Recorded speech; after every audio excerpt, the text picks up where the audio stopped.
Welcome back to Bridgerton Fancast. We are a fan-created podcast about your favorite Bridgertons. I am Michelle. I live in the States. You can find me at Musings on the socials. And I have not read the Bridgerton books, although I have read the first two because Rita made me. And you had a lovely time, okay? I did. And I am the aforementioned Rita.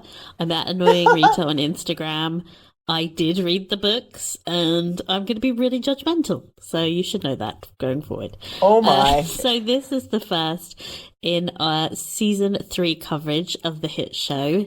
Yay, finally. Yeah. It's been 84 years, .gif, but we finally made it. So we'll be recapping and reviewing the episodes once a week. One at a time, so, pray for us. And fear not if you haven't finished binging. This is a spoiler-free podcast. I know, amazing but true, but we do like to subject ourselves to torture, so anyway. Instagram is really trying to spoil me. I'm like, look away. Yeah, they are bringing it. As we announced previously, we also have some bonus podcasts available to our subscribers on Spotify. So if you want even more content, hit subscribe. It's only $2.99 a month, and you can get access to a spin-off podcast where we reply to emails and speculate about what might happen in episode 2. So, without further ado, let's charge into the recap. Okay. I was reminded of Friedrich Nietzsche's concept of eternal reoccurrence watching the opening of season 3, and not just because they were recycling shots from the previous seasons, but also because we were repeating the previous season's premiere, beat for story beat. But this time, as Lady Whistledown bleats on about Miss Cumbersnatch or whatever, we get to see Penelope encountering and appraising the fresh new debutantes she is describing. They are an unfortunate-looking lot, gotta say. But she seems to be truly living her best life, and her business is thriving. Over at Bridgerton House, we're once again waiting for a daughter to emerge from her bedroom so she can make her bows to the Queen again. Yes, I know you all forgot about Francesca, but I did not, and I am very happy to announce she did not make the big scene Eloise did. In fact, while her brothers and sisters were all flouncing around upstairs, making a big drama, waiting for her, Franny was already downstairs playing her beloved pianoforte. When they finally make it downstairs, Anthony observes that she's gotten rather good, which makes Francesca smile. I woke up early, got dressed, took breakfast in the garden, because it is just another day. Shall we go? But her mother seems bewildered at her casual attitude. No scene, no hysterics. That's not very Bridgerton of her at all. The family, including the radiant new Lady Bridgerton, make their way outside and are sidetracked by the sight of a hubbub. Yes, we are using the word hubbub because it's very Lady Whistledowny. Yes. The cause of this hubbub is a very dashing and disheveled-looking Colin Bridgerton, who has returned from his travels just in time to see his sister introduced into society. At this point, we might as well crack the recap from season 2 out. Seriously. Seems the same. Yeah, but I promise you this time it's different. Colin actually has very good hair. 99% of being an attractive lead on a show is what's the hair quality like here? Yeah, you gotta have the hair game on point. Well, after the Windows 95 intro, we cut to the presentation ceremony, and the face on Queen Charlotte is a picture of boredom. The girls introduced seem fine to me. Shout out to the deaf girl. We love that representation. If anyone can tell us what they were signing, we would be much obliged. But nothing seems to turn that frown upside down. Not even Francesca, who is definitely diamond material. She's got poise, she's got grace, she's got everything. Mm-hmm. We cut back to the Featherington house. It seems Prudence is now married. That was really bloody fast. Mm-hmm. She and Philippa are bickering over who had the most beautiful wedding. Remember, we saw Philippa's, and it wasn't much to write home about. It was just in their living room. Truly. Mm-hmm. Anyway, Portia is rejoicing. 2 of her daughters are married.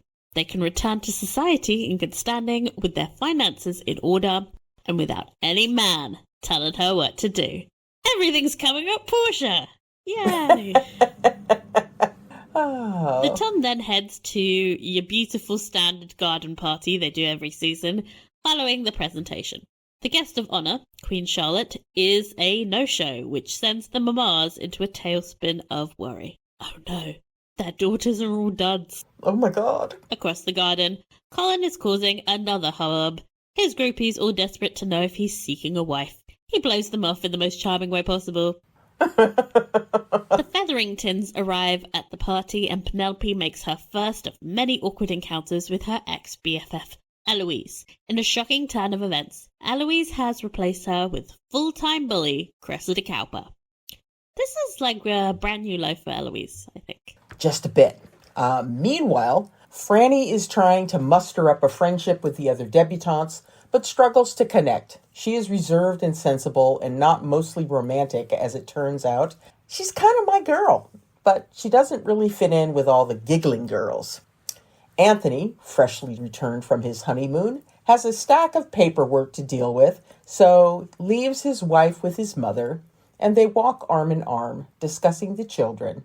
It's an adorable scene. Violet appears delighted to have someone to confide in, and Kate reassures her that there is no hurry to find a dower house. Back in India, mothers stay in the home long beyond their children's wedding. And who can afford to build an entirely new set, people? I mean, not this show. Not the way they're flinging money around for, what they're showing us, costume, flowers, Wig. All of that other kind of craziness. Yeah, the crazy ass wig collection. But we'll get into that later. Anyhow, the two Lady Bridgertons are approached by Lady Danbury, who, it was very cute when she says, Lady Bridgerton, and yes! Both of them say yes at the same time. That was adorable.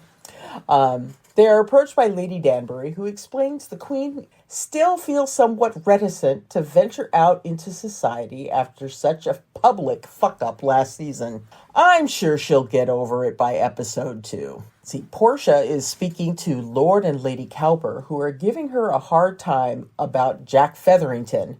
They are clearly suspicious of his random disappearance in the night, and even more so of his bizarre decision to forfeit the inheritance to any heir the Featherington daughters produce. Way to kill Portia's buzz. She just wants to go to a fucking garden party without... Seriously.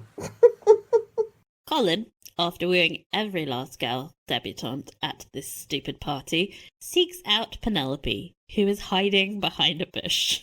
How do people not know she's Lady Whistledown? Come on. Colin completely ignores the obvious cold shoulder Penelope is trying to throw at him, and instead asks her why he just saw his sister arm in arm with Cressida. As you said, sometimes time moves rather quickly. Philippa and Prudence are now bickering over who will become the new Lady Featherington. Penelope, the only smart girl in the room, joins them and points out that technically none of them will be Lady Featherington. They'll just be the new heir's mama. Prudence snipes that she is not a part of this conversation. No husband, no say. Portia, who is clearly annoyed to be dealing with these dum-dums, orders them to stop fighting and go make babies with their husbands immediately. God. Penelope looks forlorn as she realizes she will be at the mercy of whichever dumb sister gets pregnant first. And to really stick the knife in, her mother tells her she takes great comfort in knowing Penelope will always be there to take care of her. Yeah, so she has to move out, immediately. Mm-hmm. The next morning, she heads to Genevieve's and tells her of her new plan. She is to marry the next available kind man, please, and she will need a new look to achieve that, so no more citrus colours. Colin hands out presents to his family, including a book for Eloise, who is in classic Eloise fashion, immediately dismissive and tells him her tastes have changed. Clearly. She is reading Emma, a book where a rich, popular, entitled girl ruins the life of her poorer, less popular friend. That's an accurate description of the book, okay? Yeah, pretty much. Colin sees this as an opportunity to ask why she has suddenly befriended Cressida and ditched Penelope. She says Cressida showed her kindness, but my theory is they bonded over their mutual hatred over another person, on which is the best basis of friendships possible. Violet, Francesca, and Eloise then head to the Modiste, where they run into Penelope. Penelope tries to apologize, but is cut off by Eloise, who tells her that she will keep her secret so they can both move on with their lives. She is going her way, and Penelope is going hers. It's a very sad moment for Penelope, who looks like she's going to cry. But honestly, girl, let Cressida be her sidekick. This is your main character moment. Over at Mondrich's Gentleman Club, Will receives some unbelievable news. Apparently, this extremely working-class boxer had an aunt named Lady Kent. I know. And she has left her entire estate to Will's son. The son is now a baron. I know. Don't think about it too hard. Okay. Back to Bridgerton House, where a big fluffy corgi butt runs up the stairs. Kate and Anthony are trying to take a trip to Bonetown with a little detour into Anthony's favourite activity. But unfortunately, the noise from his loud-ass family completely ruins the moment, and Kate climbs out of bed and begins dressing, understandably, telling him she wants to make a good impression in her first week as the new Viscountess. Air-making can definitely wait. Time for Lady Danbury's ball. The theme is 4 seasons, definitely a nod to the fact the show has 4 seasons, I'm just saying, and the foliage is once again exquisite. Like, this woman has great flower taste. She's like the Elton John of her time. Everyone arrives and makes their entrance down the stairs. Everyone except Penelope, who dithers around nervously with her cloak. Oh, I'm not sure if I'm going down. And he's like, bitch, take off your cloak. A cover of Gail's ABCDFU begins to play as she is revealed to be wearing a beautiful deep green gown. She looks amazing. Everyone turns to stare at her as she walks down the stairs. And as anyone who follows us on Instagram knows, this is a shot-for-shot remake of the Hilary Duff moment in a Cinderella story. Only this time there isn't a dull-as dishwasher dude waiting for her at the bottom. Yeah. Well, depends how you feel about Colin. Some people feel that way. I'm not saying I do. Just Shade. She has clearly made a huge stir amongst the town, and as she takes her place beside the dance floor, she's approached by several gentlemen. But things immediately get awkward as soon as she opens her mouth. Across the room, Eloise is undermining and undervaluing a traditionally female hobby, aka embroidering, while simultaneously claiming to be a feminist. Isn't she just so quirky and rebellious? Isn't it weird that she kind of hates women? Yeah. She makes a jest at the expense of the woman she is attempting to befriend, and instead stares forlornly at Penelope, who is flailing in an attempt to speak to any man. Yeah. I like to read very much, but perhaps too much. My mama's always telling me to put my books down. Not that there is anything wrong with reading, of course. I'm not quite sure of her reasoning. Do you all like to read? Oh, it's a train wreck, man. That should be our tagline. We should just play it at the front of every... Oh my gosh, that's a brilliant idea. We do like to read, Penelope, yes. The men look horrified and make excuses to leave. Being rejected for your ugly-ass gown, but your personality? Brutal. But fear not, she has caught the attention of Queen Charlotte, who is attempting to find a contender for her attention amongst the season's crop of young ladies. She complains that a diamond is rare and she shouldn't be expected to pick one out every season. Lady Danbury, who wields her sharp tongue like an expert, points out that Lady Whistledown was the first to name the season's diamond, and just how right she was about Daphne. Charlotte side-eyes her. Oh, the girls are fighting.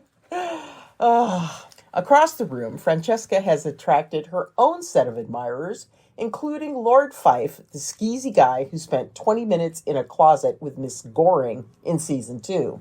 I never forget a loser. These admirers start giving her the Spanish Inquisition, and nervous Francesca freaks out and makes her excuses to leave. Just in case you have given up all hope of romance, the show then cuts to the very besotted Anthony Bridgerton, who pries his wife away from his mother and onto the dance floor, where the two of them dance like the two dorks in love that they are. It is perfection. He even gives her a little kiss. I died. Oh she my looked God. so shocked that had to be ad-libbed. She was like, Oh, yeah. Oh, God. Well, Francesca runs into Penelope. Penelope encouraged her to make her way back out onto the dance floor ASAP, or she might find herself becoming a wallflower. And, who knows, maybe competition for Lady Whistledown. And, we can't have that. But I digress. Franny would make such a good Lady Whistledown, by the way. She knows all the tea. Franny tells her that she did not enjoy speaking to the men. They inspected her like a rare insect under a microscope. It turns out that unlike her siblings, Franny is shy and she struggles to fit in with them. Penelope can certainly relate to that feeling of isolation from one's siblings, but she tells her she's lucky to have them. The Bridgertons are not a bad lot. Francesca is then asked to dance. She accepts and tells Penelope to follow her own advice and head out onto the dance floor. Penelope goes to get some ice cream, but gives herself a brain freeze instead. Relatable queen. It's just not her night. Don't worry, things turn around for her as she meets Lord Debling, who seems to appreciate her wit and remarks that he suspects she knows how to make one wither, which is so insightful. Freaked me out. Freaked Penelope out. It was I know. Ooh. It's like, Penelope looks surprised that he sees through her and begins to laugh. Cressida, who sees the whole exchange, cannot stand to see her happy and steps on her hem and rips her fancy new dress. Eloise watches the whole thing. Penelope looks at her directly in anger and runs out of the room before Eloise can say anything. The one time she doesn't pipe up. Like, Yeah. I have to hear from her all the time. Oh, Yeah. in case you're wondering, I'm still on the Eloise hate train for season 3. Surprise! Oh, goodness. Cullen, seeing her running out of the door in distress, is like, oh, maybe I should follow her. See? He's not all dumb. No. They meet at the entrance to Lady Danbury's house. Still distressed from her humiliation, she is not in the mood and tries to cut the conversation short when he compliments her dress. Realizing she is being hostile, it takes him a while. God. He asks her if something is wrong between them. He noticed she did not respond to his letters while he was away, and tells her he missed her. You missed me, but you had never caught me, is that correct? Pen, I overheard you at my mama's ball last season, telling everyone how you would never, ever caught Penelope Featherington. perhaps we should talk about this somewhere more private. Because I embarrass you. Of course you had never caught me. I am the laughingstock of the town, even when I changed my entire wardrobe. It just never occurred to me that you, of all people, could be so cruel. Penelope, in peak emotional distress, goes to write a Lady Whistledown column. This has never been a good idea in the past, and it definitely isn't one now. The next day, Portia is visited by Walter Dundas, Esquire. I can't believe that's his real name. He works for the Crown, and he is here to investigate the dodgy business with the estate being passed on. He's not convinced the document is real and tells her that if he finds out it's a forgery before one of her girls has an heir, then the Featheringtons will lose their entire estate. Everything's coming up rather less Portia now. Yes. She couldn't even have 24 fucking hours. I know. Time for the season's first promenade. Cressida is gloating about her victory over Penelope to Eloise. Eloise, who has donned a rather bizarre springtime muff situation that I just kept staring at throughout the entire scene, makes it clear she disapproves of Cressida's behaviour. Cressida explains that the quest for a husband has made it impossible for her to find a friend. I So wonder have why. something to do with your personality as well. Uh-huh. Yes. Apparently the season pits young women against one another. She promises to not behave so again. But with this chick's past record, Guys, don't hold your breath. Yeah, she's not going to be able to step back from that very easily at all. So we cut back to the Bridgerton house. Anthony finds Kate at her desk and tries to encourage her back to bed. Oh, But- chicken, wow, wow. But before they can get down to business, she needs to talk about his mother.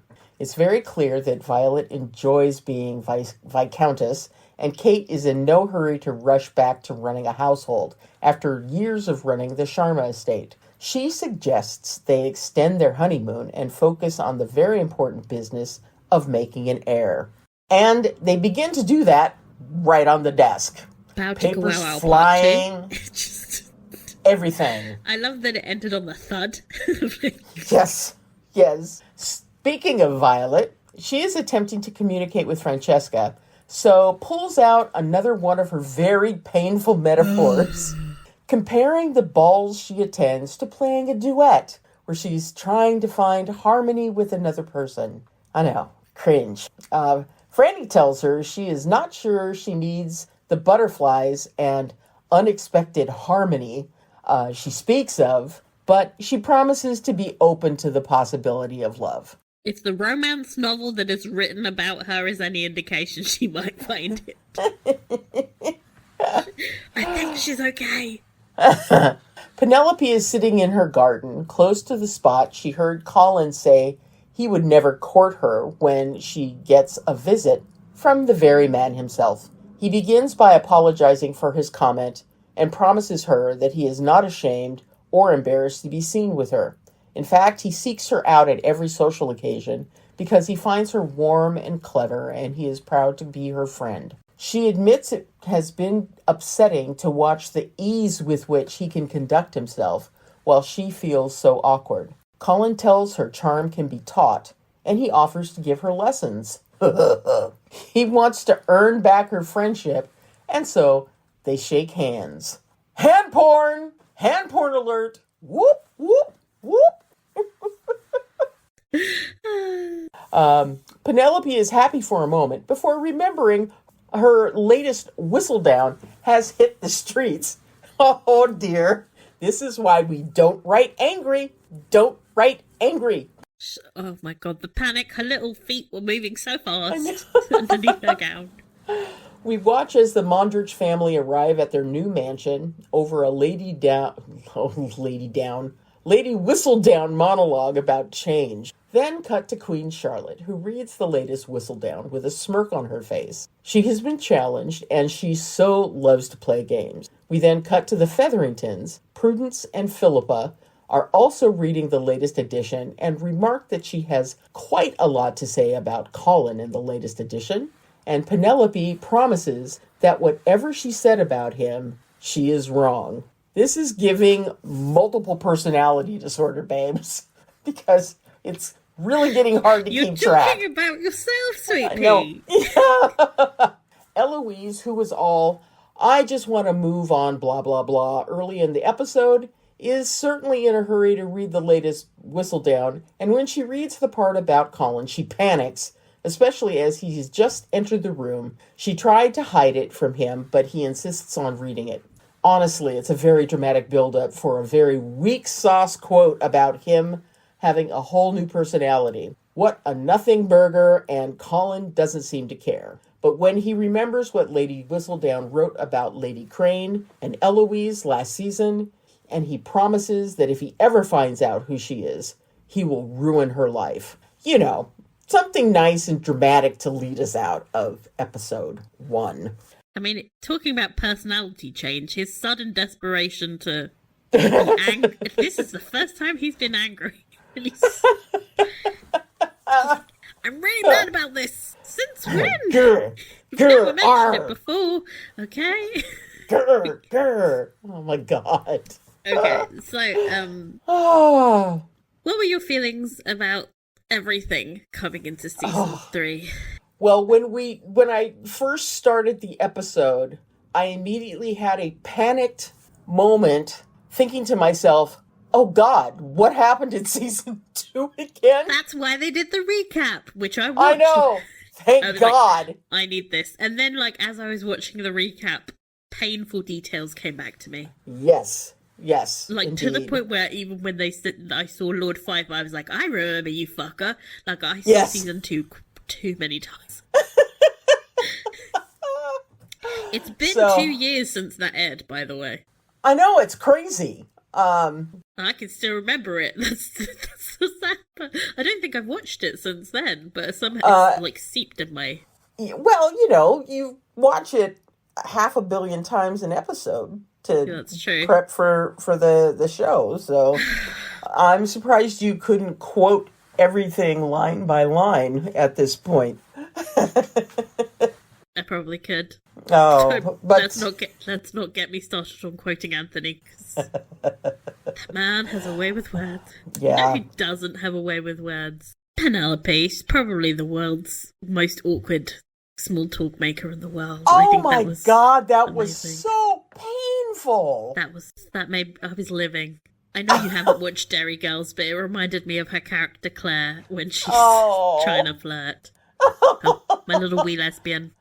So coming into season 3, I think, full disclosure, my enthusiasm had waned due to Queen Charlotte being so incredibly pointless. I was like, this is just a vehicle to make money at this point. Yeah. Is this even going to be fun? And then the episode started and I was like, hey, this is actually kind of fun.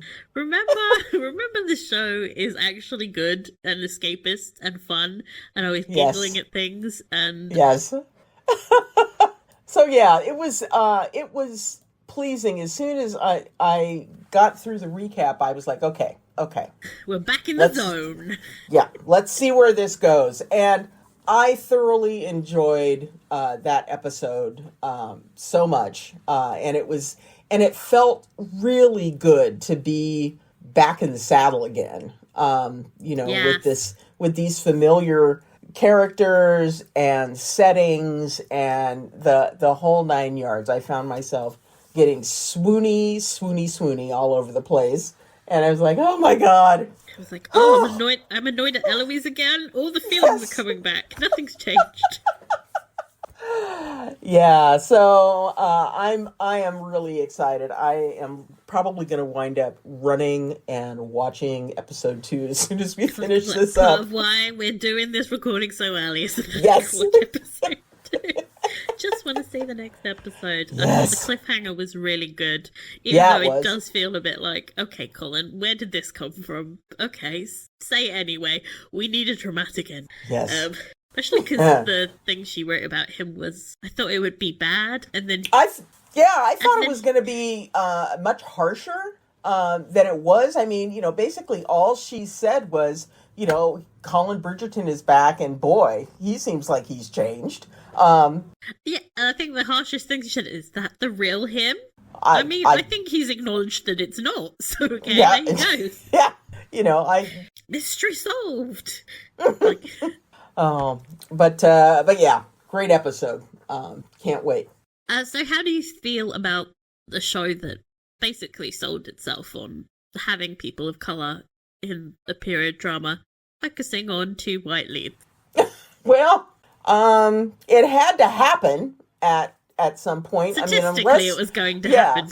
Yeah, unless they had wound up casting the Featheringtons as a family of color from Jump Street. That would have been good. They should have done that. That would have been great. As a black woman would oh be my amazing. God. Yeah. Yes. But it was bound to happen. I'm not finding that I'm not liking the show as much. It's like it's a good show, and I think that we do have glimpses into all kinds of opportunity for inclusion with the characters. The fact that they are bringing Will's family up into the peerage. Well, I'm sorry, but that feels like a desperate attempt to go, shit, we need black people in the main class. Yes. Quick. Yes. Hey, we got this Will guy. Why don't we just give him a bigger role? We'll just plug him in there. It'll be interesting to see where that goes. But Will it? Well, will it actually? We'll see. I mean, It could be interesting. Isn't he still supposed to be like riddled with guilt about, what? Not anymore. Well, I guess he's not thinking too much about all of the shenanigans that went down with Killed him. a Featherington, but whatever. Yeah. But I love the fact that we have. Yeah, I love the fact that we will have more opportunities for Kanthony. After they put us through the sheer tortures of hell, just to get them to the point where they're getting married. Off screen. Yeah, I'm not bitter about that at all. Thank you. So I'm very happy that we have opportunities for Kanthony. Looking forward to seeing who they wind up getting Francesca paired up with. It's gonna be a black man. Oh, think about it, because she kept exclusively dancing with black people, and I was like, okay, good for you, sis. No, yeah. But yeah, that's definitely happening. I guess I was kind of annoyed that they've got this. They knew they were going to have Penelope and Colin, and they were going to, this was a bit of a problem. They need to insert more black characters, and then they got this new sort of third love triangle guy with Lord Debling, and he is also a white guy. I was like, this would be so easy to just cast him as a person of color. Exactly. That would have been awesome. I have a whole list of Korean actors who would have been perfect in that role. But how's their British accent? We've got one token Asian who's married to Prudence, and he is killing it. Yeah, that's true. But I think he was the guy who did the poem in the previous season that everybody was away with him. Oh, because this is very clever because they filmed season 2 and season 3 so close together. They've reused a lot of the same actors, and we're getting the suitors starting to reappear, which is that's great. So that's great. Yes, that's but great. You're sort of oh my god, Francesca, stay away from Lord Fife. Yes, no, not him. No wonder Anthony was watching them like like a hawk. I love Anthony. He is such a protective older brother. Just adore him. Except when it comes to his younger brother getting to play with the bow and arrow, then he's like, yeah, I think he wanted to steal it for himself and have yes. play. Yes, I do too. You're a grown man. He's like, I want to play with it too. Quick, let's go to the garden before Mama sees. Absolute joke. Oh, very fun. Oh gosh. So how are you feeling about having 2 white leads? I don't love it. Not gonna lie, because it feels like such an integral part of what the show is. Yeah. To me. Yeah. It's unique to, well, I can't think of another period drama show. I know we've covered movies, but there's this popular that has people of colour, and it's just you could have thought this through a little bit better. Just plan. They knew this was gonna happen. So it just feels and then they're not really doing much to compensate it in episode 1. I was just you cast new characters. They should be people of colour. I don't care how adorable this Lord Depping guy is, and he was pretty cute. He's yeah, I was gonna say he's a tasty snack. And he's a tasty snack. I just like that he seems smart. This is very rare in the Bridgerton universe when it comes to the suitors. Yes. They look as dumb as a bunch of rocks, really. They're very pretty, but little vapid. But for them to be judging Penelope's conversational skills, I was like, really? You're not the pick of the crop. Cream of the crop? I don't know expression. Okay, so let's get into all the different storylines. We're gonna be here a while because there was 17. I don't know how they crammed them all in. In 58 minutes? That was pretty remarkable. Blessed be that it was 58 minutes, because I was real worried I was going to have to recap a 70-minute episode, and it prevented me from starting the episode, because I was a ball of anxiety. I was I don't want to do it. And then you texted me and said it was 58 minutes. I was like, yes! This I can handle. Hey, whatever I can do to help, I'm here for you. Yeah, I think I've checked the other timestamps. We're under an hour. They've learned. Maybe they listen. Hey, Shonda. Less merch, please. Yes. Okay. So storylines. Polin, obviously. Yeah. I mean, I've been waiting for this ever since season 1. I think that the two of them are just so flippin' adorable with one another. And I think the chemistry between the two of them is really fantastic. So I'm looking forward to seeing how everything plays out with them. Of course, I am wondering how they're going to get past the whole Whistledown situation. That And is a worry for part 2. how they're going to get beyond that and, manage to fall in love, that kind of thing. You gotta say though, this is less grievous than the rape of season 1. They got over rape.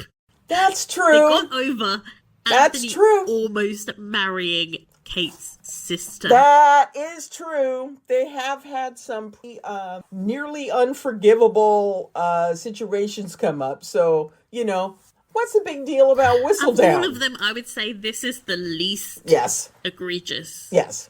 This almost feels like fluff. Yeah. I mean, because honestly, if they chose to, they could manage to keep the whole Whistledown thing under wraps between Penelope and the Bridgertons. Hell, they could even wind up keeping it between Penelope, Colin, and Eloise if they really got down to it. But of course, that can't happen because Yeah, You I don't know. know. It depends how it plays out. yeah, I mean, the whole book scenario is completely different.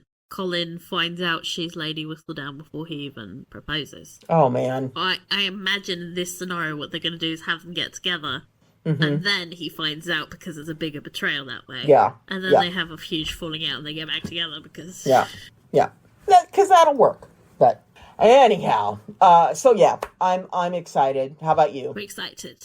I mean, I love Polin. I have gone on board. I'm excited. And I'm also really happy that they had this conflict in their relationship so early on because they got stuck in such a rut last season of heart eyes and Colin being oblivious. And I got really kind of annoyed of seeing the same Yeah, dynamic play out. And Yeah. then having this conflict, I really enjoyed it. I'm an axe slut. Yeah. You're just giggling at my weird facial expressions. No, I think that it's good for them to have had this bit of tension between them coming into this season to just make things a little less inevitable and uneven to, Yeah, because one of my major problems with this is that Penelope has put him on such a huge pedestal. She just fawns over him. And I think it was really good for her to put her cards on the table and say, I heard you. I don't deserve to be spoken about like that. It's a really major character growth moment for her because I think she wouldn't have done that before. She was too insecure. Yeah. And now their relationship is more equal. Yeah. I'm glad that they kind of cleared that air in the first episode instead of dragging it out because they could have done that. But, I agree with you. The fact that Colin is going to be helping Penelope, with her charm and, her flirt skills, that kind of thing. What romantic comedy is that? Because it feels like everyone, if you know, write in because that feels like... Oh, well, I think that there are elements of Cyrano de Bergerac, Yeah, kind a of a little tiny bit. But this is a trope. No, but that- I feel like yeah. giving a girl a makeover so that she's attractive to other men is a thing that was done maybe in an 80s rom-com that I haven't seen. Oh, yeah, and it's very she's all that except that he's not dating her. Yeah, it is something that I know I've seen a couple times, but I cannot pull those names out of my head right now. And I speak romantic comedies vividly. Like, this is 90s rom-coms.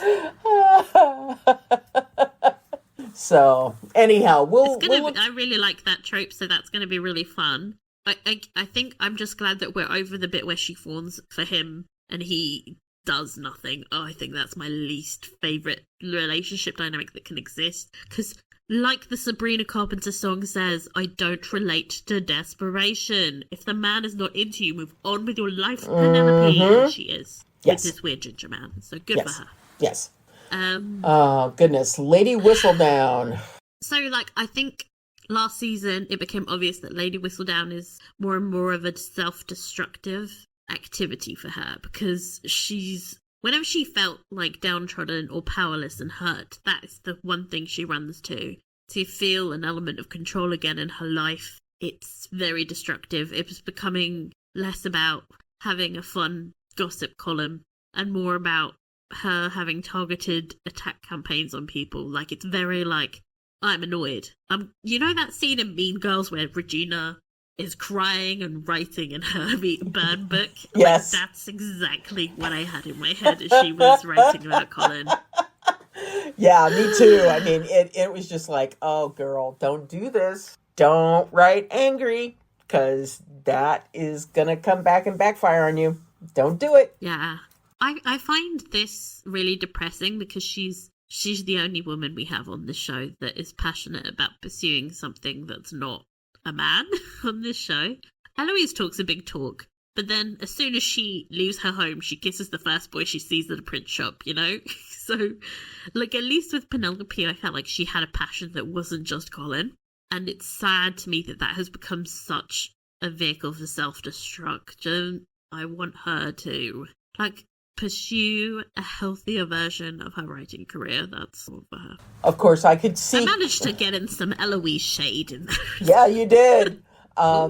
You know, I can imagine Colin being a very supportive husband when it comes to Penelope's writing. So I'm already kind of at the end of the series.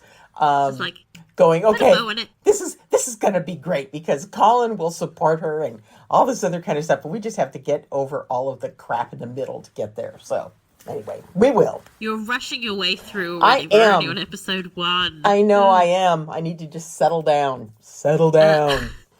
So speaking of Eloise, the Penelope and Eloise relationship dissolving, it upsets so many people, but I love it.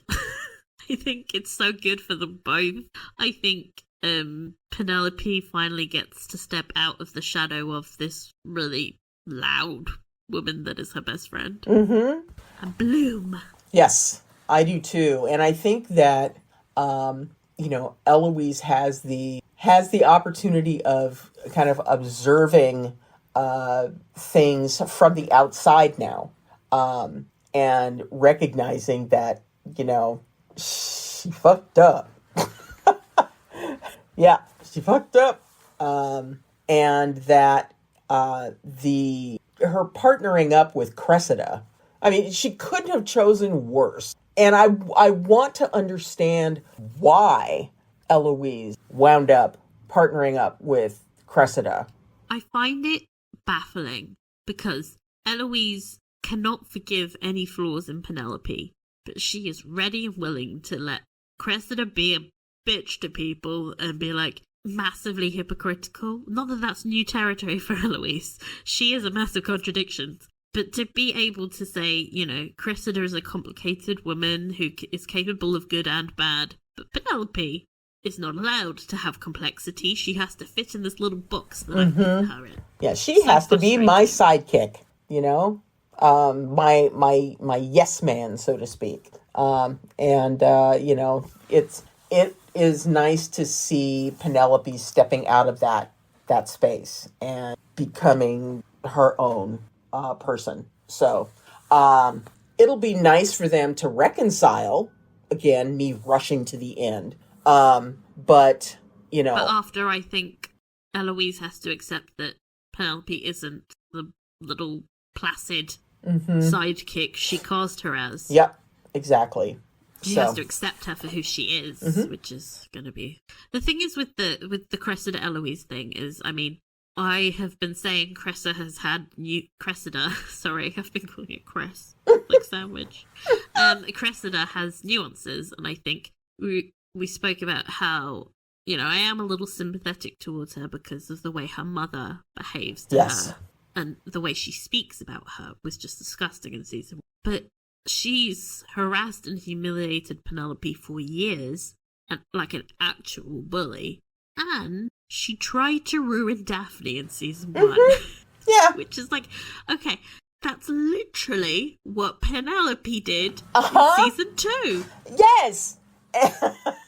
And you are completely overlooking Cressida and her behavior to pal up with her when she very easily could have ruined her eldest sister. Which would have ruined her. Yeah. as well. So it's like, okay. Oh, yeah.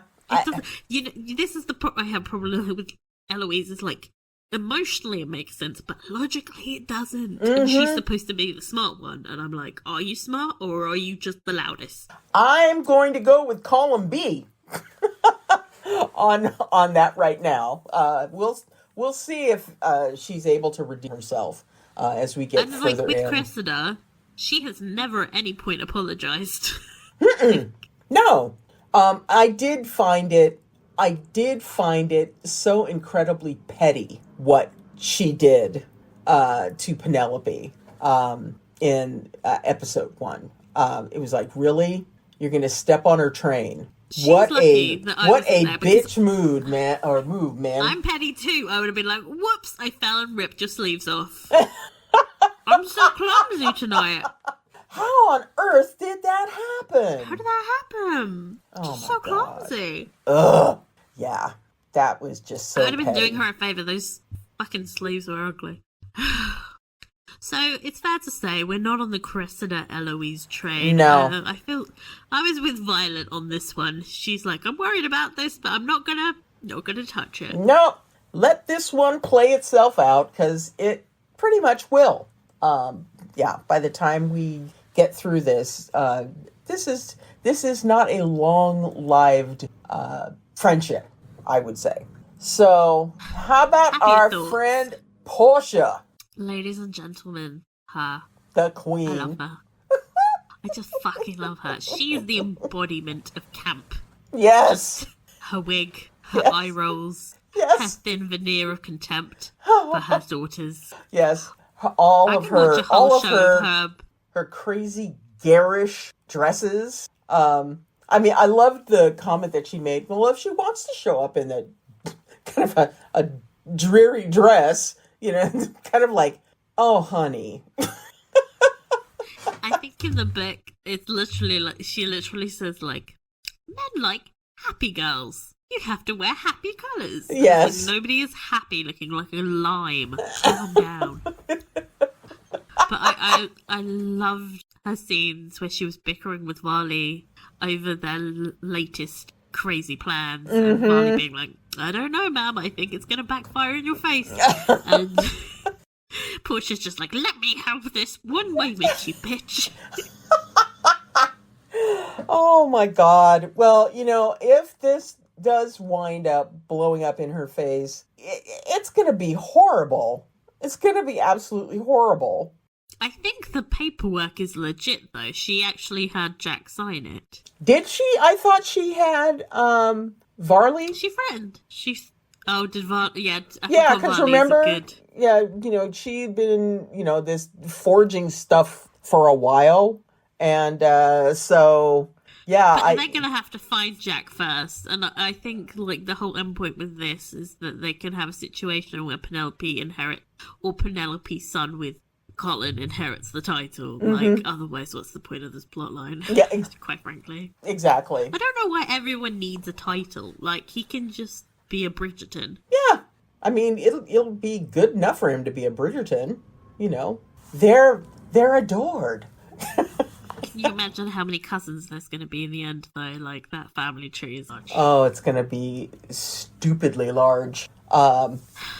But Violet, you should have kept it in your pants. That's how I'm blaming Violet.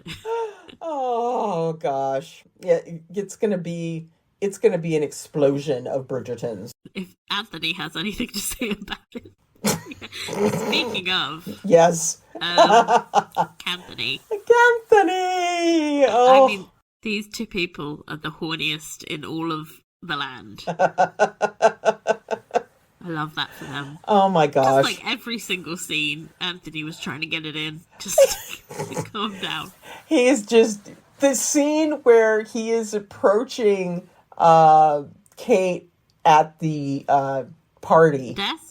Oh, At the yeah, party, like, where he's like coming up and he's like kind of sneaking around and trying to catch her eye and, you know, just doing all this kind of like, hey. He's doing the most for a man who's already married her. I know, right? Like, it's okay. It's like, you don't have to flirt this hard. He just turns it on when he's around her. Oh my gosh. It's like electric. Oh, the two of them together are just so good. And yeah. Very risque. I was like, ma'am, in the morning, with his younger brother and sister outside. Oh, I know. they are too comfortable getting horny in his childhood home. Like, You know, that would be really hard. Now, here's a question. If Violet does find a dower house, would that mean that the unmarried children would go with her? Yeah. Okay. So in the book, sorry. Hashtag in the books. In the book, what happens is that instead of her moving out to the dower house straight away, Anthony and Kate stay in his apartment, which, remember, they've mentioned for a few years. And then when she gets pregnant, she starts having heirs and stuff. They move into the main Bridgerton house, and at that point most of the kids have been married off. Okay. And then Violet moves into a dower house, which makes more sense. I was kind of like, why? Because I had known that they stayed in Anthony's apartment in the book. I was like, why don't you just stay there? Like, we don't have to have this problem. When they were going at it on the desk, I was sort of like, he didn't lock the door. I know. Like, anybody could come in and... There are servants as well and everything. They could come in and clean it. I was just... I can't live that way. Do you remember in season 1, they were like... Yeah. Simon and Daphne just going at it. Yeah. Like, servants everywhere. Yep. The anxiety. Oh, guys, try and... It's bad enough when it's servants, but your little sister. Yeah. Just think about how traumatizing that is going to be. That would be. Hyacinth just, like, came in for a book. She's like... I'm like, oh my God! I'm not supposed to have the birds and the bees talk yet. Yeah, because, you know, obviously she wouldn't have any idea what was going on since, you know, we know how horribly Violet does at telling her folks about the birds and the bees. Fingers crossed Kate is going to take over that job. As the new lady of the house, she's going to take on some of the duties. One would hope. Can be. One would hope, but still, why would Kate have to job. explain it to her sister-in-laws? Because, you know, she loves and cares for them and doesn't want them to do a Daphne. Oh, God. God, no, now I'm thinking, who told Edwina? Oh, God, I hope it wasn't Kate. That would have been true. Oh, that's... Why didn't I think of... It's taken me 2 years to think of that horrible scenario. Oh, God. Oh, that's terrible. Anyway, let's think about something nice. Yes. I really loved Violet. Violet has so much love for Kate. Oh my gosh. She's like, this is my new favourite person. She's my BFF. She's like, the two of them are so cute. And Lady Bridgerton. Yes. I don't think anyone ships them harder than Violet. Violet is just like, yay, my son's happy. Yes. And I have a new daughter. I really needed an 11th. I think it's also beautiful because, you know, you remember Kate lost her mother at such a young age. Yeah. And then to have, like, this mother figure, like, I think Mary's probably back in India. So to have a new one there that she can talk to. Yeah. Yeah, I think that they're absolutely splendid together. And, you know, I know that Violet would be happy as a clam to take over, you know, the day-to-day running of the household for the two of them while they go make a baby. Because, you know, she's all about having grandkids. So, speaking of which, we're not going to see Daphne this season, are we? No, she's not coming back. No, she's not coming back. It'd be kind of weird. Like, I think I love her and I miss her.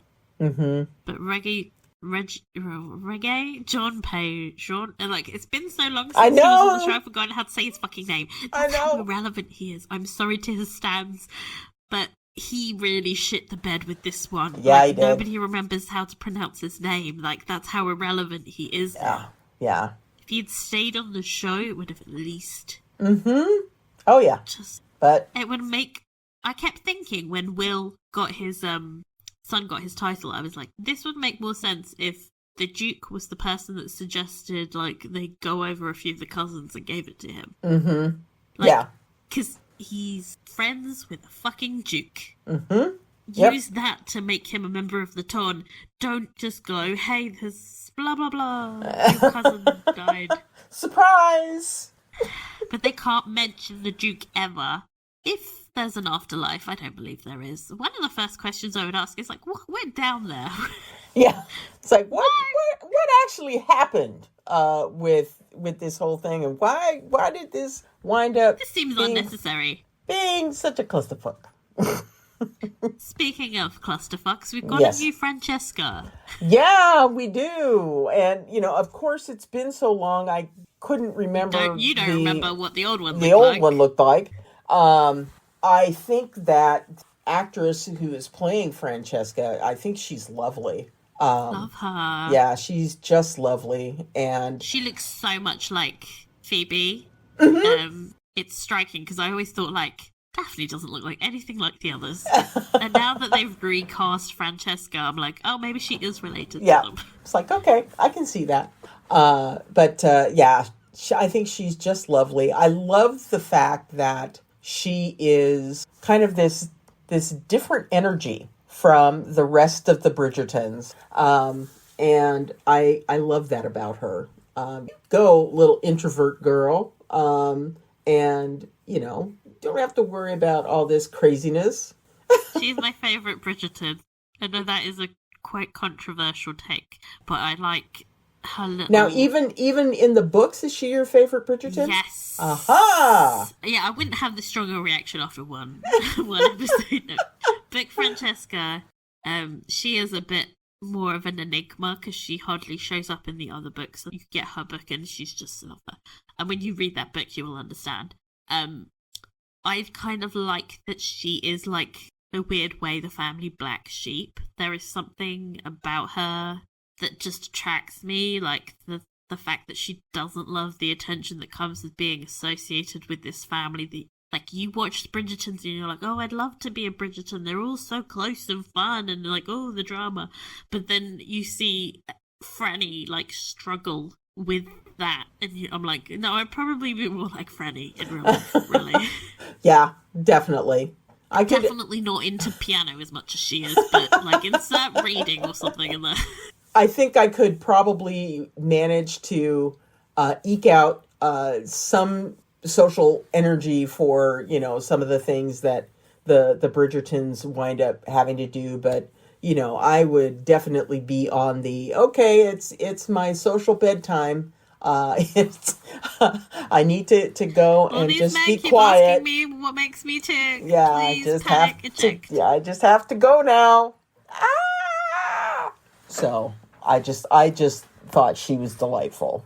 She had this sort of like deer in headlights expression that is probably, as soon as she was like, I'll be fine, I survived in our house, then the doors open and she's in front of the queen, and it's just like, oh, I underestimated how stressful this is. Yeah, I thought I was going to be okay. I'm really not okay right now. And she manages to play like a very sweet like, I have no other word for it but sweet. Like, very innocent, very, like, nice girl, without becoming, like, insipid.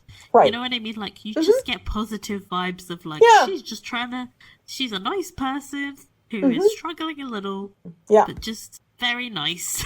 Yes. Yeah, I can't wait to see what happens with her. It's weird that I'm attracted to that over Eloise, who I'm probably more similar to, but... Well, Eloise has her issues. The wig as well doesn't help. Yeah.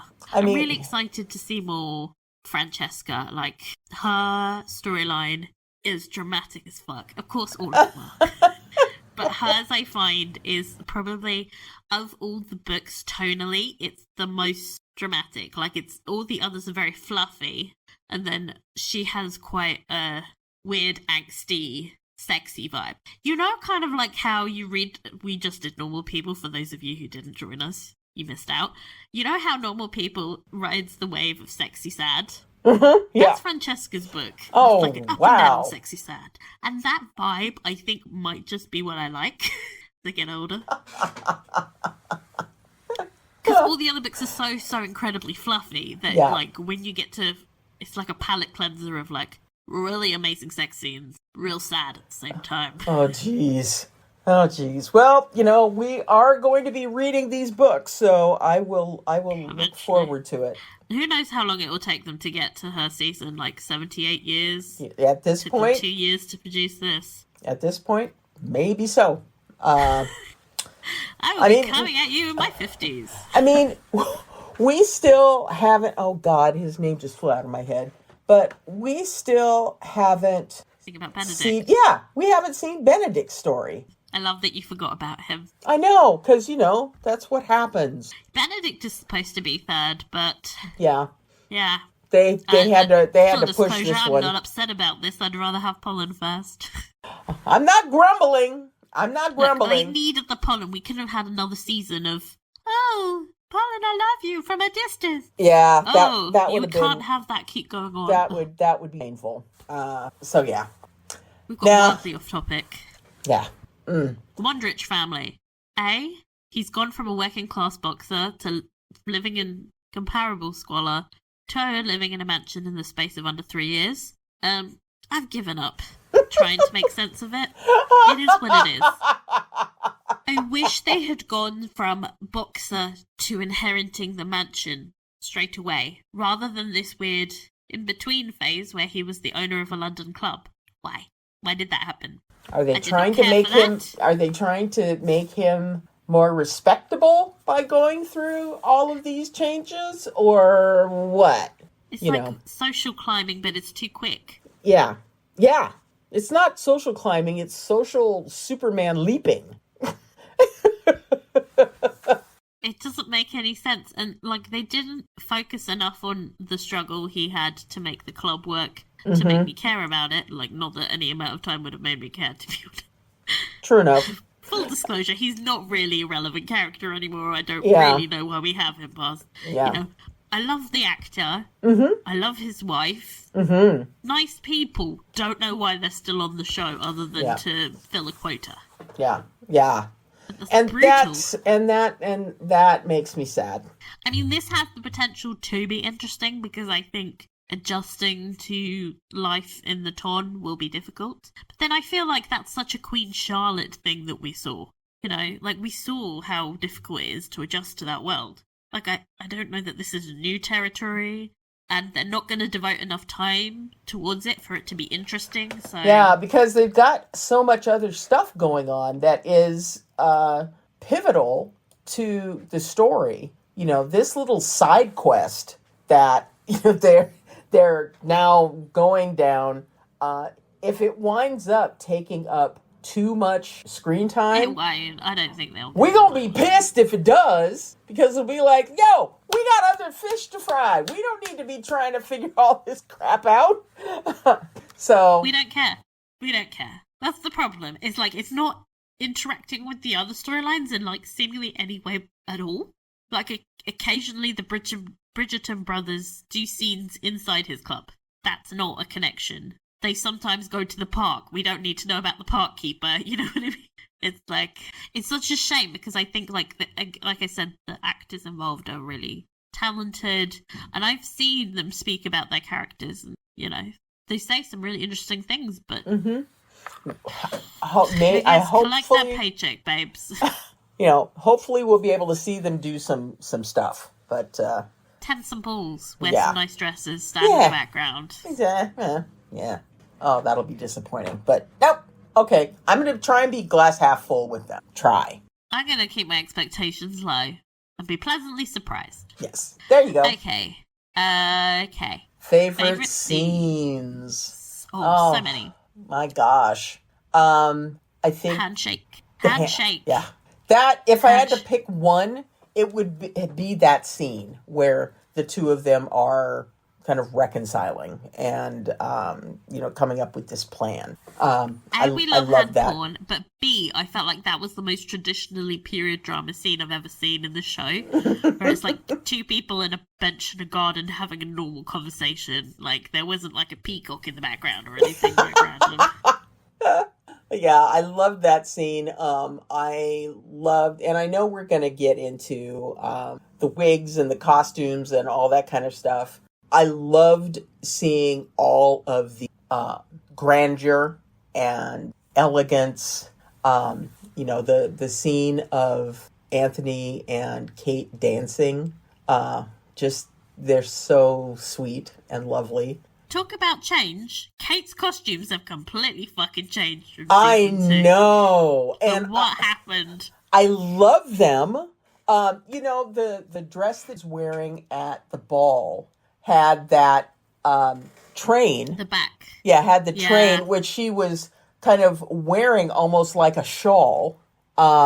And very Indian inspired. Yeah. Lovely. And when they were dancing, there was the one scene where he turns her and the sleeve kind of comes swirling up. And it was like, oh, my God, this is fabulous. I can't wait to see what else they're going to do. And they have improved the wig situation. For Kate, yes. Yes. We'll talk about the others. The Lord. Yeah. But, thank the Lord they have done something about that, because that was a damn shame. I think my other favourite scene was the Penelope and Francesca scene at the ball. Mm-hmm. Because, it's actually quite rare for two women on this show to talk about something other than men. Yeah. Pass the Bechdel's the test. Yeah. I love the fact that it was an opportunity for us to see, the potential for another friendship to develop between the Bridgertons and the Featheringtons. Because I think that I think Colin's going to be making inroads for the wall. Yeah, well, yeah. But when you think about Lady Whistledown as a figure that is there to undermine all these young ladies, I feel like in actuality she's quite supportive. In her real life, she's actually rooting for them. Cressida says the season pits women against each other, and Penelope does seem to actually root for these other women's happy endings. She was living for Daphne and Simon. She was there, ooh. Oh yeah. And I think she is genuinely hoping Francesca finds someone. Mm-hmm. Yeah. I loved that scene between the two women. It felt so genuine. It really felt genuine. Let's see, the other scene. Corgi butt. Honorary mention to Corgi butt. Oh my God. I was thinking that corgis aren't supposed to go upstairs because their little backs get hurt. Yeah. They need to get a valet in on that. No, but he looked so cute just bounding up the stairs. I was like, those stairs are too big for him. The corgi. See, also the dog barking would have put me off. I would have been like, no, he needs me. We must stop. Oh, it was a great show. I really enjoyed it, and it reminded me why I enjoy Bridgerton as much as I do. We needed that reminder off. Really needed that. And so I'm excited to get into it even more. with I mean, saying episode that, 2. do you have a least favourite scene, though? Now you've just been very nice. I honestly can't think of one off the top of my head. I think that I was just so pleased to see that Bridgerton was back. And they did a great job at using the time to move the story along and get everybody, set the table, so to speak, that we're going to be able to get busy when episode 2 comes along and, we start going, what? No! And all that kind of stuff. Penelope is definitely getting engaged in, episode 3. I was thinking to the wrong man, knowing this show. Oh, of course. God, the thing is, Daphne nearly marries the wrong man. Mm-hmm. Anthony really marries... I just feel like we're gonna get some fuckery in this love triangle. Yeah. Oh, God. Yeah, we'll see. That's another thing. If we're talking about least favorite things, the recycling of plot lines is very obvious. Yeah. In the moment, I was enjoying the episode. I was like, "This is the best time," giggling to myself.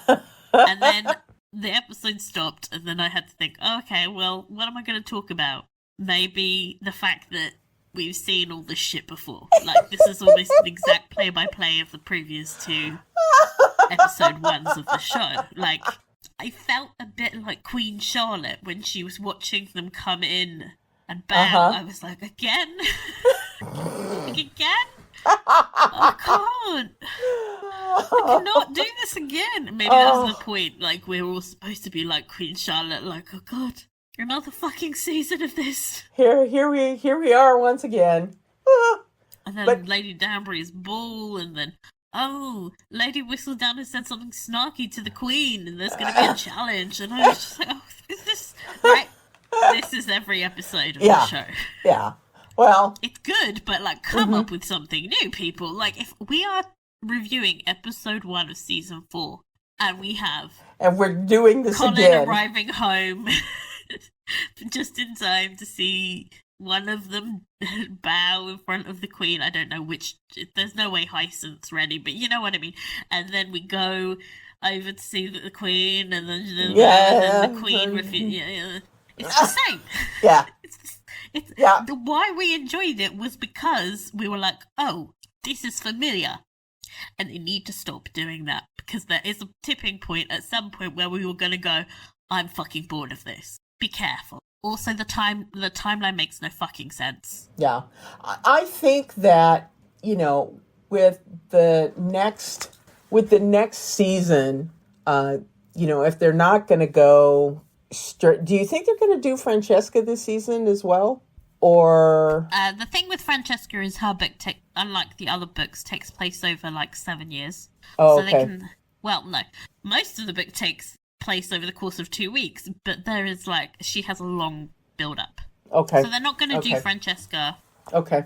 If they did Francesca next season, I would die happy, but they're not going to. Well, I think it makes more sense to go to Eloise next, to be honest. Yeah. I know the Benedict fans are all screaming at me, but do you not think so? Her character... Her character's already been out reaction. for 2 years now. No, but she's going to have a big reaction to Penelope and Colin getting together.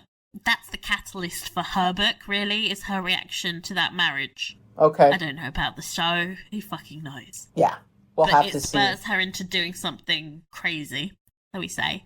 And... Oh, my. Don't worry, it's not with a poor boy. So, for me, logically, I'm thinking, well, Eloise, but they might circle back and do Benedict, and then Eloise. Yeah. No. Well, hopefully, I think they're doing the season 4, so they've obviously planned it. Yeah, and I think where I was going with this was that as we move into, the next season, and since Hyacinth is still too young to go through the whole coming out thing, we will be able to skip all of this debutante stuff.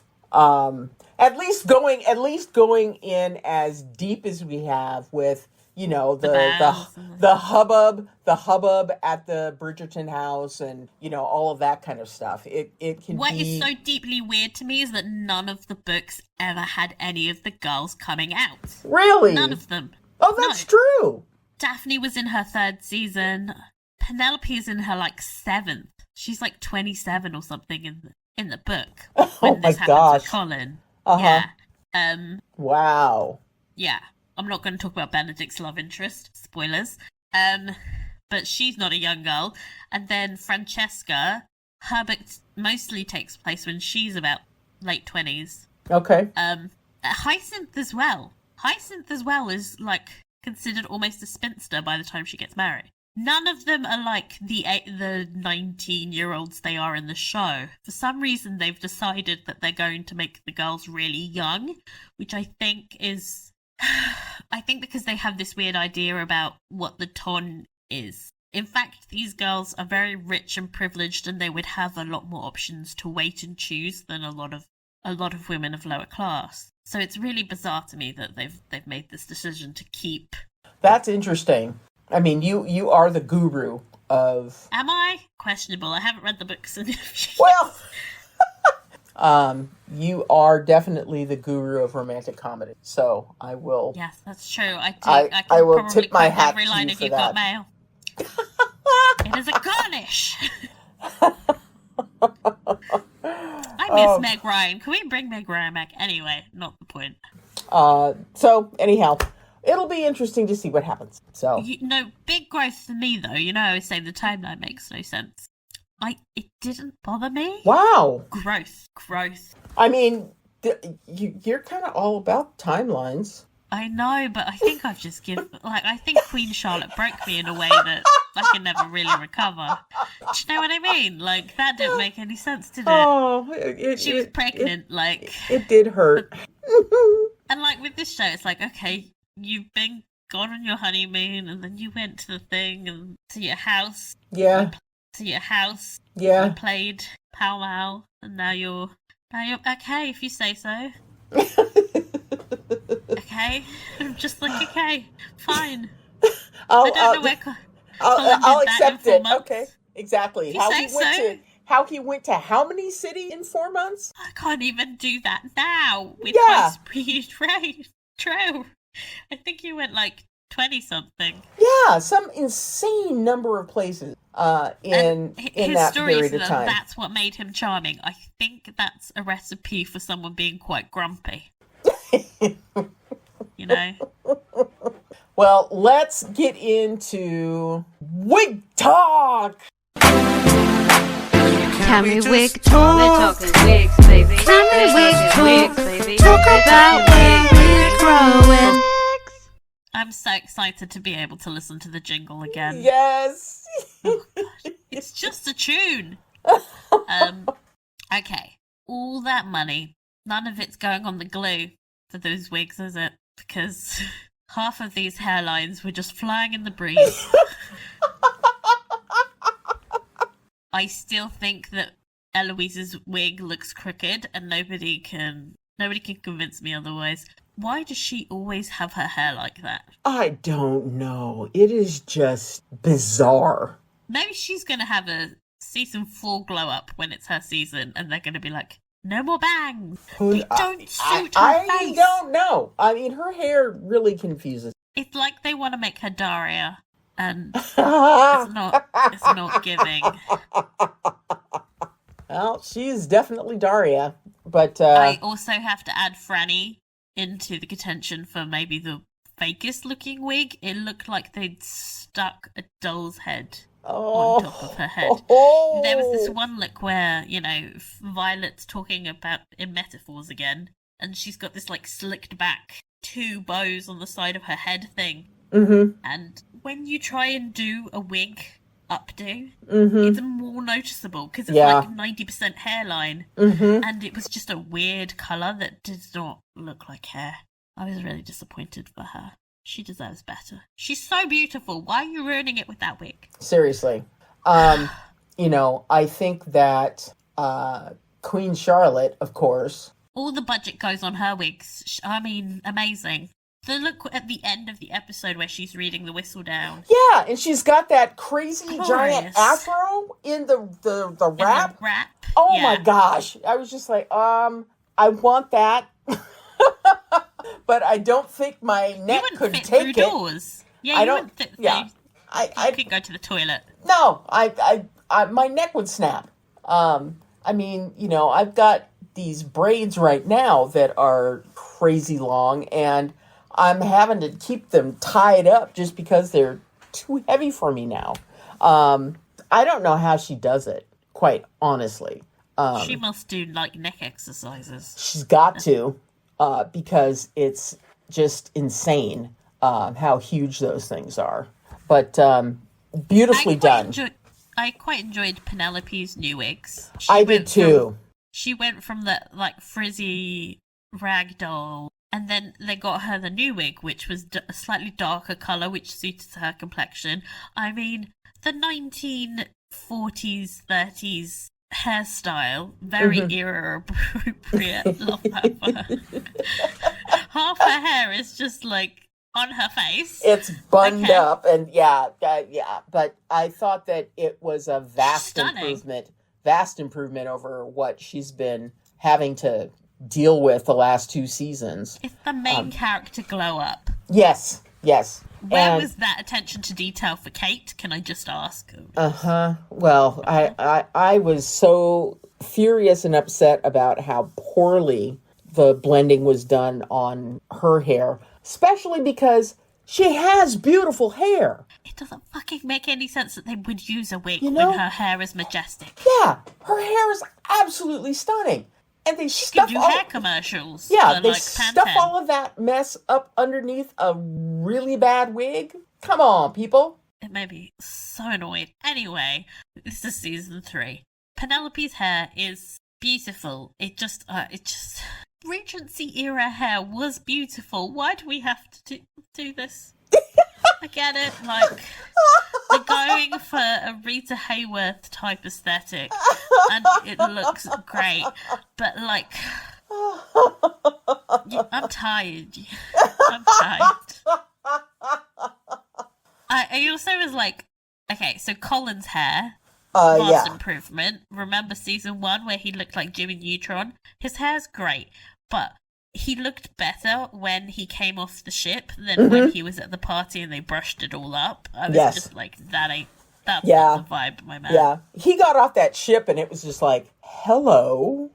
Pirate Colin is here. Yes. Hello. And yeah, I know we're going to talk about costumes in a minute, but I can't wait any longer. Let's do Waistcoats. costumes. Waistcoats. Yes. This is a good time for waistcoats and anybody who likes Waistcoats. neckerchiefs. Yes. Oh my Lord. The waistcoat game is spot on this show. And Anthony's. yeah. Yeah. Colin is looking good. I love how the brothers were commenting on how sturdy he'd gotten. I feel like he's always been that sturdy. I Yeah. was just like, okay, this is gratuitous. How do you say that word? Gratuitous. Gratuitous? Yes. Yes. We don't get a wet Darcy moment. We just have a completely topless moment. I know this is with Colin. blasphemous, but I think the wet Anthony moment has surpassed all wet Darcy moments ever. I would agree with you. I would. Sorry, Please but it don't also come made for much us. more sense in the scene than whatever the fuck was happening in 1995. I'm sorry. Yes, don't come for us. Colin forever. Anyway,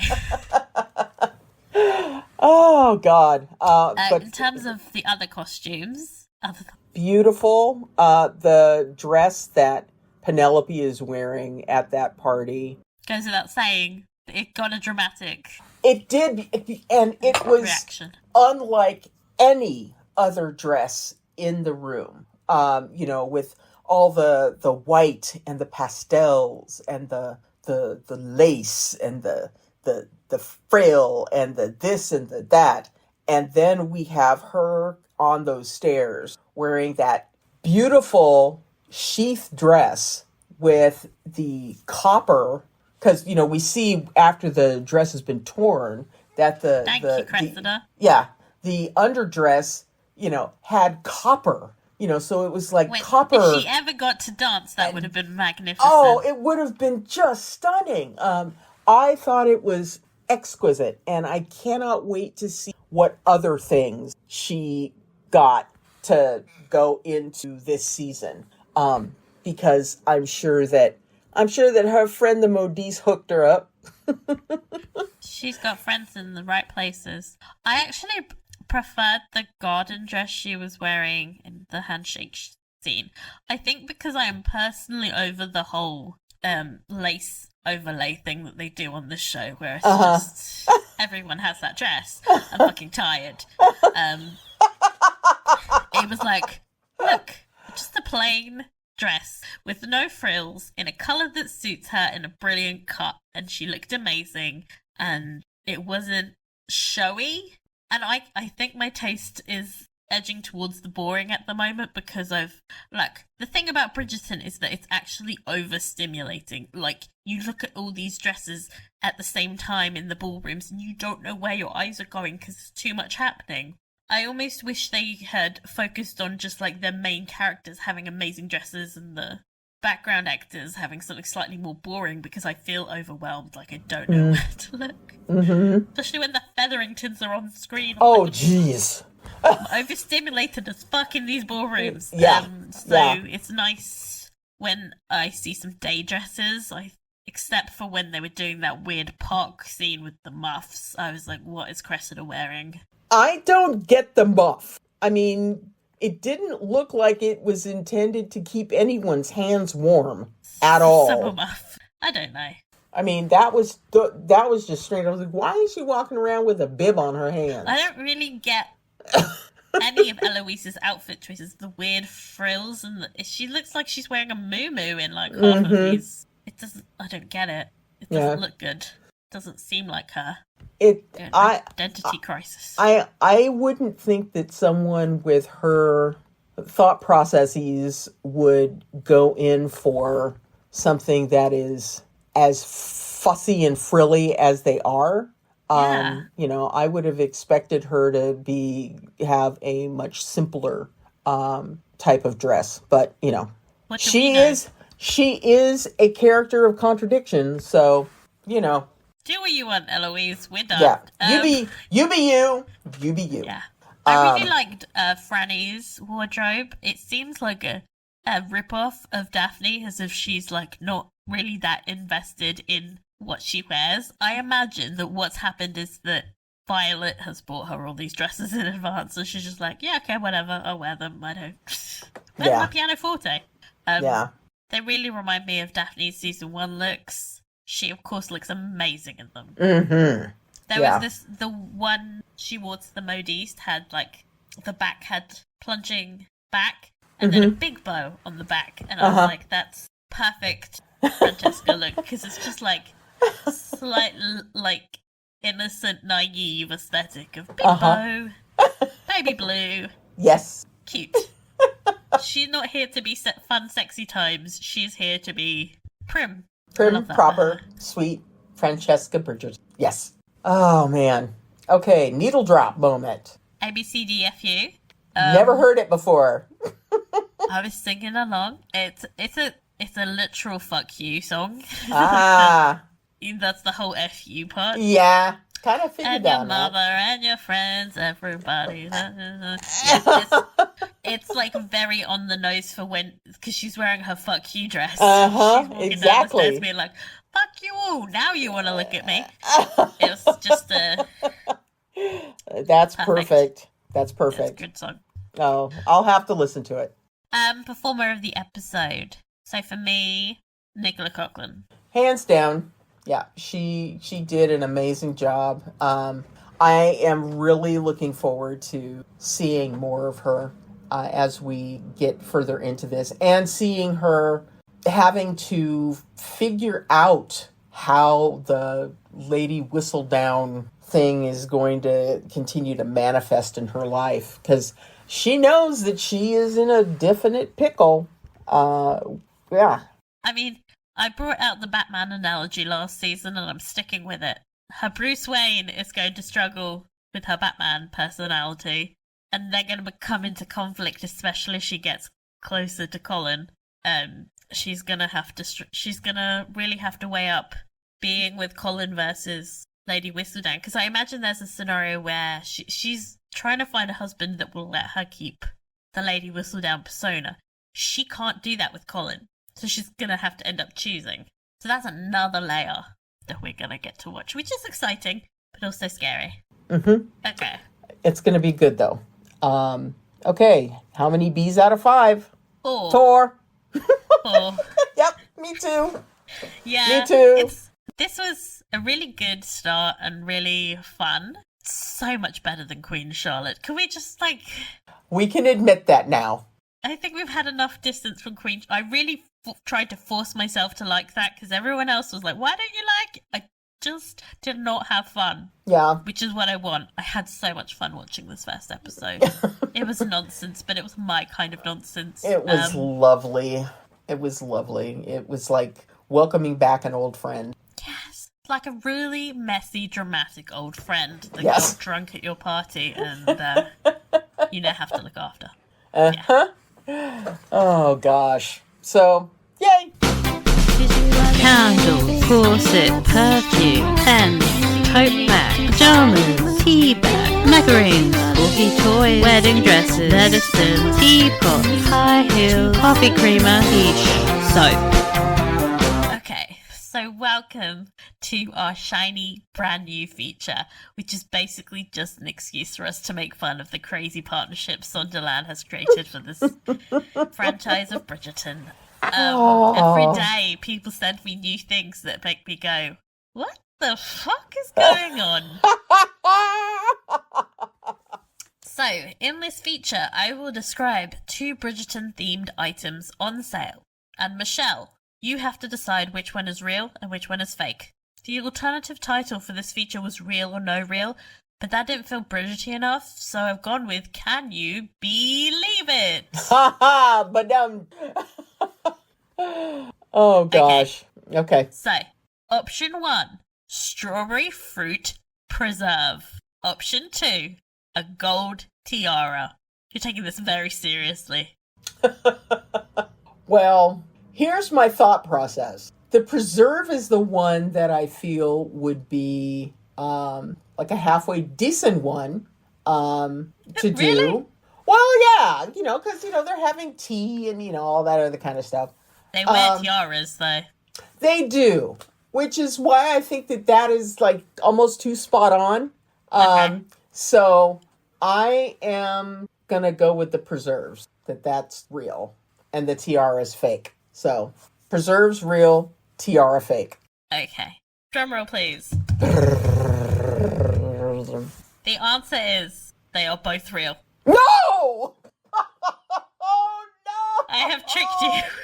Oh, no! You can buy the strawberry fruit preserve for $11 and the gold tiara for $25. I know. Your face is... Okay, for podcast listeners, her face is horrified as she has heard the price. $11 for some jam?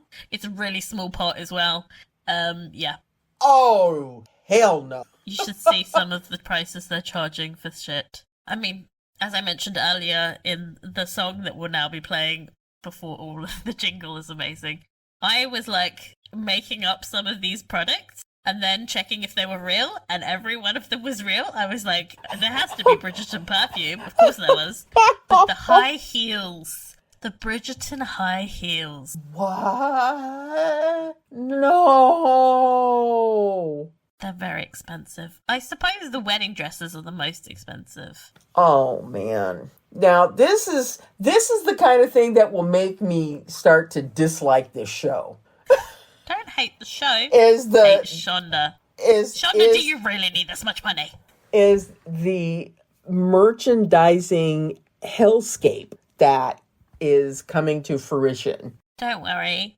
There's also a new collection coming out in Primark that I'm going to try and find a Primark in Portugal to visit, see if they have the merch here in person, so I can try and get some scoop on this new feature. Okay, Like, that would see be what great. The silliest thing they sell.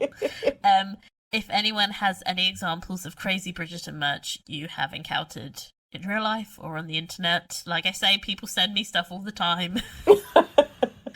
Please email in those suggestions. I have a feeling this will be a fun feature that will make us scream.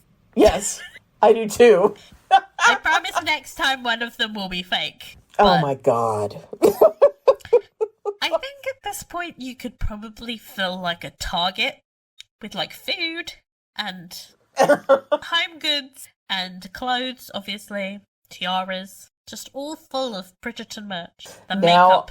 Now I'm going to have to go on a search to see the tiaras, the jam. So I've been avoiding it. Yeah, I've been avoiding it because I haven't wanted to get spoiled for our new.